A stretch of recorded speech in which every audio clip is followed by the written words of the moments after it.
भगवान शिव का एक नाम आशुतोष भी है, जिसका अर्थ है शीघ्र प्रसन्न होकर आशीर्वाद देने वाले। हम सभी जानते हैं कि भोलेनाथ पूरी श्रद्धा से भक्ति करने पर अपने भोले स्वभाव के कारण जल्दी प्रसन्न होते हैं। यदि आप भी भगवान शंकर के भक्त हैं और श्रद्धा पूर्वक उनकी आराधना करते हैं, तो आपकी सभी मनोकामनाएं अवश्य पूर्ण होंगी। महादेव को प्रसन्न करने का एक सहज उपाय प्रदोष का व्रत भी है। इस महत्वपूर्ण उपवास के माध्यम से जीवन में सफलता एवं धन लाभ का योग बनता है। आज के इस वीडियो में हम प्रदोष व्रत से जुड़ी सारी आवश्यक जानकारी और इसको रखने की सही विधि आपके साथ साझा कर रहे हैं।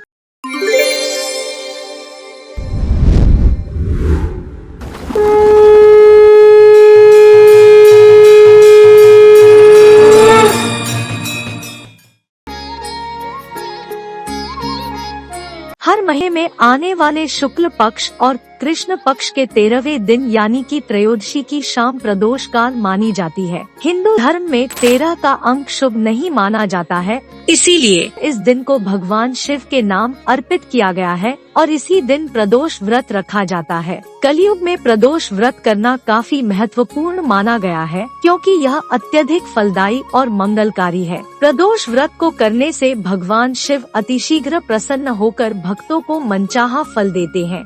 प्रदोष व्रत करने से आपका घर धन धान्य से परिपूर्ण रहता है। निरोगी काया, उत्तम स्वास्थ्य होने के साथ ही प्रगति के भी विभिन्न अवसर आपको प्राप्त होते हैं।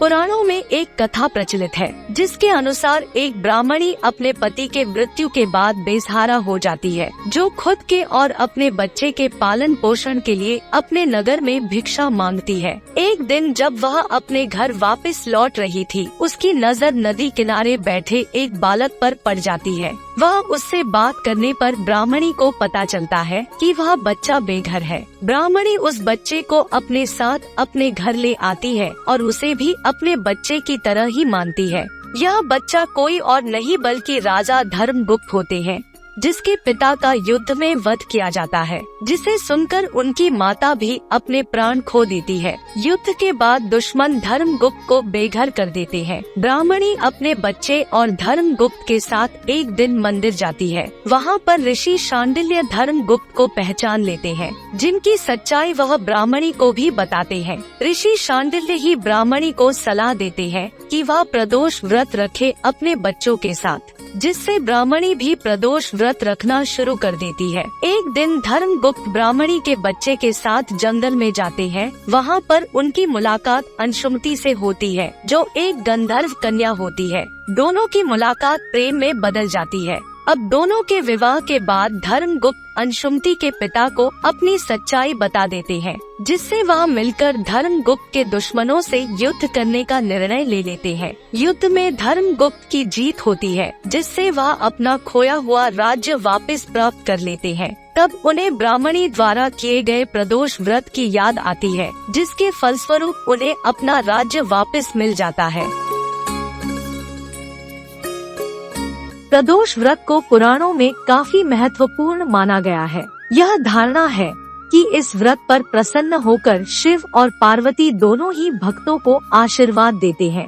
परिणाम स्वरूप जीवन में आने वाली बाधाएं और चुनौतियां सरल हो जाती है। कर्मों की शुद्धि होती है और सकारात्मक कार्यों के प्रति झुकाव बढ़ता है। मनुष्य में अध्यात्म का विकास होता है, जिससे परमात्मा के साथ उसके संबंध गहरे हो जाते हैं और मन भक्ति में लीन हो जाता है।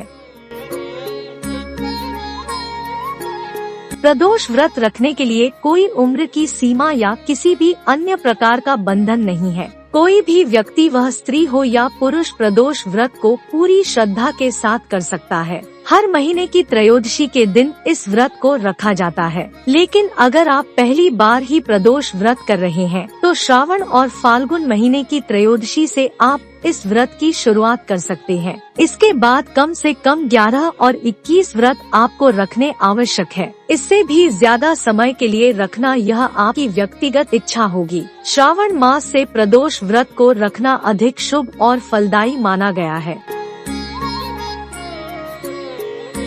प्रदोष व्रत के दिन प्रातःकाल जल्दी उठ स्नान कर भगवान शिव की आराधना करें। मंदिर के साथ ही घर पर भी भगवान शिव की मूर्ति या चित्र को प्रस्थापित कर उनकी पूजा की जा सकती है। सुबह से शाम तक आपको भोजन ग्रहण न करते हुए उपवास करना होगा। निर्जल उपवास अधिक फलदायी होता है, परंतु यह आपकी स्वेच्छा और क्षमता पर निर्भर करता है। व्रत की शाम को आप भगवान शिव की पूजा और आरती करें, उनके चरणों में अर्घ्य अर्पित करें। इसके बाद आपको सिर्फ फल खाने हैं, किसी भी प्रकार का अन्न ग्रहण नहीं करना। दूसरे दिन यानी कि चतुर्दशी के दिन भगवान शिव की पूजा करने के बाद आप इस उपवास को छोड़ सकते हैं और भोजन ग्रहण कर सकते हैं। जब आप प्रदोष व्रत रखते हैं तब आप नमक नहीं खा सकते हैं। इस व्रत के दौरान ब्रह्मचर्य के नियमों को नहीं तोड़ा जा सकता है। आपके मन में ईर्ष्या, लोभ और क्रोध जैसी भावनाओं को उत्पन्न नहीं होने देना है। इस व्रत के दौरान आप तामसिक भोजन और मांसाहार नहीं कर सकते हैं। व्रत के दिन और रात में आपको अन्न ग्रहण नहीं करना चाहिए। अगर आप प्रदोष व्रत रखते हैं तो आपको इन मंत्रों का जाप कम से कम 108 बार करना चाहिए। ओम नमः शिवाय, ओम पार्वती ते नमः, ओम ह्रीं ह्रौं नमः शिवाय, ओम नमो भगवते दक्षिणामूर्ते मह्यं मेधा प्रयच्छ स्वाहा, ओम त्र्यंबकम यजामहे सुगंधिं पुष्टिवर्धनम उर्वारुकमिव बंधनान् मृत्योर्मुक्षीयमामृतात्, ओम तत्पुरुषाय विद्महे महादेवाय धीमहि तन्नो रुद्र प्रचोदयात्। प्रदोष व्रत से आपको सर्वप्रथम अगर कोई लाभ होगा तो वह है भगवान शिव का आशीर्वाद, जो आपके ऊपर सदा बना रहेगा। अगर आपकी कुंडली में चंद्रमा की स्थिति सही नहीं है और इसके नकारात्मक परिणाम आप अपने जीवन पर देख रहे हैं, तो आपको प्रदोष व्रत रखना चाहिए, जिससे आपका चंद्रमा दोष ठीक होगा। नौकरी में पदोन्नति के साथ ही आपके व्यावसायिक जीवन में बढ़ोतरी मिलेगी। नियमित रूप से 1 वर्ष तक प्रदोष व्रत रखने से आपकी मनोकामनाएं भी पूरी होती है। दोस्तों, मुझे उम्मीद है कि प्रदोष व्रत से जुड़ी आवश्यक जानकारी हमारी इस वीडियो द्वारा आपको प्राप्त हुई होगी।